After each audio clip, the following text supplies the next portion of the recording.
2024 లేదా 25లో డిగ్రీ లేదా బీటెక్ చదివారా? సాఫ్ట్‌వేర్ జాబ్ కోసం ఎదురు చూస్తున్నారా? అయితే కోడ్ జ్ఞాన్ 100 డేస్ కోర్సులో చేరండి, జాబ్ సాధించండి.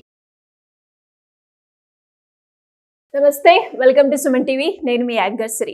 ప్రజెంట్ మనతో పాటు ఉన్నారు హైకోర్టు అడ్వకేట్ అలగిరి రవీంద్రనాథ్ గారు. మెయింటెనెన్స్ కి సంబంధించి ఎన్నో రకాలుగా వీడియోస్ చేసినప్పటికీ కూడా అనేక రకాల డౌట్స్ అయితే రావడం జరుగుతుంది. సో అలాంటి సందర్భాల్లో రీసెంట్ గానే భార్య ఎప్పుడైతే భర్త మీద మెయింటెనెన్స్ కి సంబంధించి కేసు వేసినప్పుడు భర్త తన రియల్ ఇన్కమ్ ని హైడ్ చేస్తూ ఉంటారు. మరి అలాంటి సందర్భంలో తన రియల్ ఇన్కమ్ ని తెలుసుకునే ఛాన్స్ భార్యకు ఉంటుందా? సో వీటి గురించి ఈ రోజు మనకి క్లారిటీ ఇవ్వడానికి మనతో పాటు అయితే అలగిరి రవీంద్రనాథ్ గారు ఉన్నారు. అడిగి తెలుసుకునే ప్రయత్నం చేద్దాం. నమస్కారం అలగిరి రవీంద్రనాథ్ గారు. నమస్తే అండి శ్రీ గారు. సార్, ఇప్పటి వరకు మీరు కూడా ఎన్నో మెయింటెనెన్స్ సంబంధించి కేసెస్ డీల్ చేసినప్పటికీ కూడా చాలా మంది ఈ మెయింటెనెన్స్ ఇష్యూలో ఎవరైతే భార్య తన భర్త మీద మెయింటెనెన్స్ కి సంబంధించి కేసు వేసినప్పుడు భర్త తన రియల్ ఇన్కమ్ ని హైడ్ చేస్తూ ఉంటారు. భార్యకి తన అసలు ఇన్కమ్ ఎంత, రియల్ ఇన్కమ్ ఎంత తెలుసుకోవాలి అన్నది ఒకటి ఉంటూ ఉంటుంది. మరి అది తెలుసుకోవచ్చా సార్? నిజంగానే లీగల్ పరంగా అలా తెలుసుకునే ఆప్షన్ ఉంటుందంటారా? రీసెంట్గా ఢిల్లీ హైకోర్టు మీరు వేసినటువంటి ఈ ప్రశ్నకు సంబంధించి ఒక కీలకమైనటువంటి తీర్పు ఇవ్వడం కూడా జరిగింది శ్రీ గారు. అంటే మెయింటెనెన్స్ కేసులో ఎలా ఉంటుందంటే భర్త యొక్క ఇన్కమ్ అదేవిధంగా భార్య యొక్క ఇన్కమ్ రెండు ఇన్కమ్లు కూడా మనం కోర్టు ముందు ప్రవేశపెట్టాల్సి వస్తుంది. అంటే ఎంత మెయింటెనెన్స్ ఇవ్వాలి, భర్త ఎంత ఇన్కమ్ ఇవ్వాలి అంటే భర్త యొక్క ఇన్కమ్ ని బేస్ చేసుకున్నారు కదా మెయింటెనెన్స్ ఇవ్వాలంటే మనకు ఒక జడ్జిమెంట్ వస్తుంది. సో అటువంటి సందర్భాల్లో భర్త ఇన్కమ్ ని తెలుసుకోవడం అనేది చాలా పెద్ద ప్రాబ్లం వచ్చే సందర్భం ఉంటుంది. అంటే చాలా సందర్భాల్లో అంటే ఎక్కువ మందిని కాదు, కొంతమంది ఏం చేస్తారంటే ఒరిజినల్ ఇన్కమ్ ని ఏం చేస్తారంటే హైడ్ చేసుకుంటూ వెళ్ళిపోతుంటారు. ఏదో జాబ్ చేస్తాం అనుకోండి, తర్వాత ఎప్పుడైతే భార్య ఈ 498 అని లేకపోతే మెయింటెనెన్స్ అని డీవీసీ ఇటువంటి ఇష్యూస్ ఉండగానే ఏం చేస్తారంటే తమ అసెట్స్ కానీ తన ప్రాపర్టీస్ అసెట్స్ ఇవన్నీ ఏం చేస్తారంటే ఇవన్నీ కూడా తమ ఫ్యామిలీ మెంబర్స్ అందరి పేరు మీద ట్రాన్స్ఫర్ చేసేయడం, ఒరిజినల్ ఇన్కమ్ని హైడ్ చేయడం, ఆ ఒరిజినల్ ఇన్కమ్ హైడ్ చేసుకుంటూ చాలా తక్కువ ఇన్కమ్ వచ్చేట్టుగా చూపించడం, బ్యాంక్ మేనేజర్స్తో కుమ్మక్క అయిపోవడం కొన్ని సందర్భాల్లో.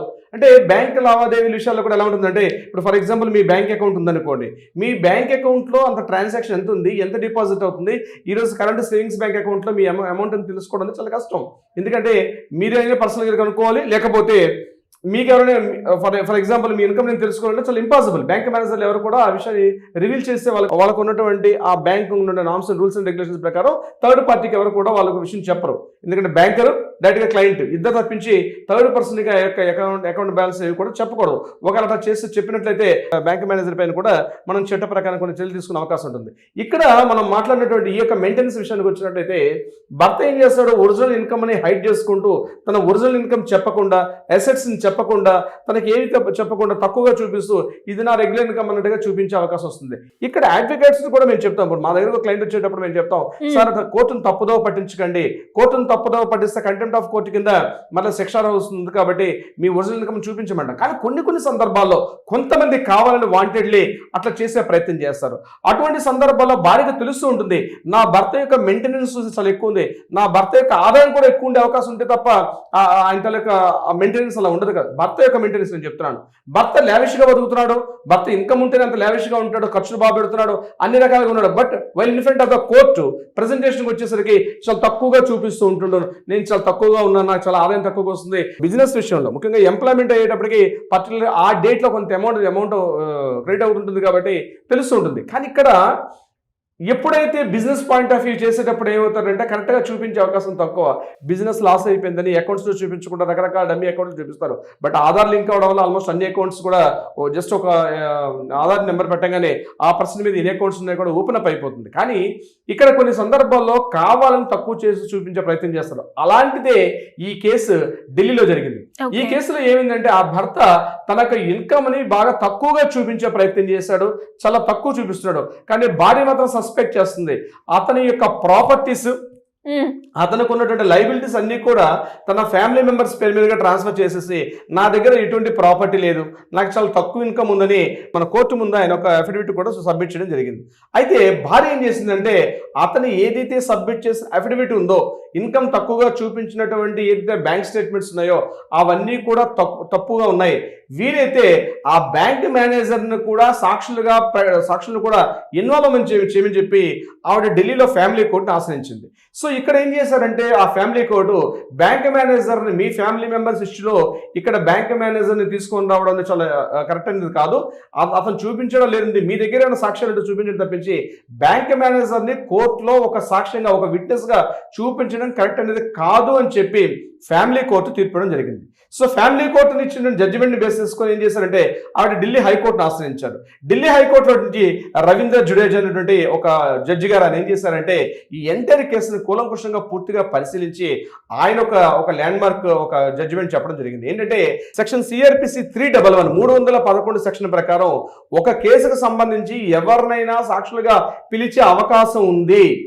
ఇక్కడ భార్య చెప్తుంది అతని యొక్క ఇన్కమ్ మాత్రం ప్రాపర్గా ఉంది, కానీ ఆయన తక్కువ చేసి చూపించాడు కాబట్టి వీలైతే బ్యాంక్ మేనేజర్ను కూడా ఒక విట్నెస్గా కోర్టు ముందు హాజరు కమ్మని చెప్పి ఆర్డర్స్ ఏదైతే ఉందో ఆవిడ జెన్యునే కాబట్టి ఫ్యామిలీ కోర్టు కింద ఇచ్చింది తప్పు కాబట్టి ఢిల్లీ హైకోర్టు ఇచ్చింది ఆ బ్యాంక్ మేనేజర్ని కూడా ఇమీడియట్గా కోర్టులో ముందు ప్రవేశపెట్టమని చెప్పడం జరిగింది. అంటే ఒక భార్యకి తన భర్త యొక్క real income, genuine income, original income ఎంతైతే ఉందో తెలుసుకునే హక్కు ప్రతి భార్యకు కూడా ఉంది. అయితే త్రూ కోర్టు నుంచి మాత్రమే దాన్ని పర్మిషన్ తీసుకునే అవకాశం ఉంటుంది.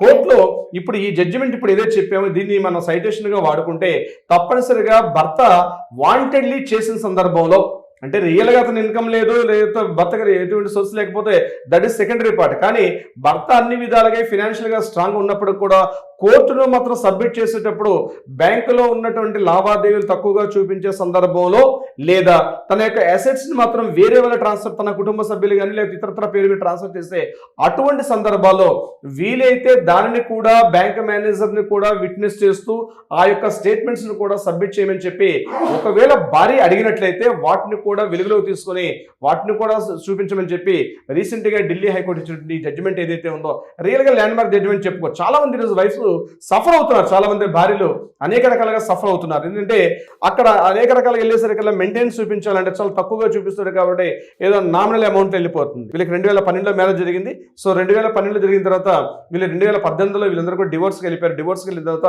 అక్కడ ఇంటర్మ్ ఆర్డర్ ప్రకారం ఐఏ కింద వాళ్ళకి మెయింటెనెన్స్ ఆల్రెడీ కోర్టులో ఉంది. సో ఇంటర్మ్ ఆర్డర్ ఇచ్చిన తర్వాత ఇప్పుడు ఫైనల్ జడ్జిమెంట్కి వచ్చేసింది. ఫైనల్ జడ్జిమెంట్ కేసులో ఎంత మెయింటెనెన్స్ ఇవ్వాలనే విషయం మీద ఇప్పుడు ఒక ల్యాండ్ మార్క్ ఏంటంటే ఇక్కడ సిఆర్పిసి సెక్షన్ 311 ప్రకారం ఎవరినైనా కోర్టు సాక్షులుగా తీసుకునే హక్కు ఉంటుంది.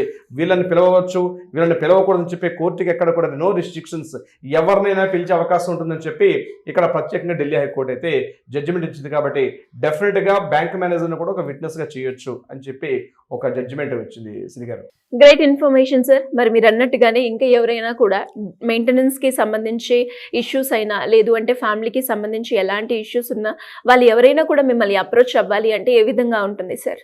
ఇటువంటి సంబంధించి ఫ్యామిలీ రిలేషన్స్లో ముఖ్యంగా భార్యాభర్తల మధ్య గొడవలు కానీ ఇతరత్ర ఏదైనా ఫ్యామిలీ డిస్ప్యూట్స్ ఉంటే తప్పనిసరిగా మీకు ఏదైనా సలహా సంప్రదింపులు కావాలంటే తక్షణమే ఇమీడియట్గా మీ చేతిలో ఉన్న ఫోన్ తీసుకోండి, కింద స్క్రోల్ అవుతుంది, మిమ్మల్ని కాంటాక్ట్ చేయండి, అట్లీస్ట్ వాట్సాప్ చేయండి.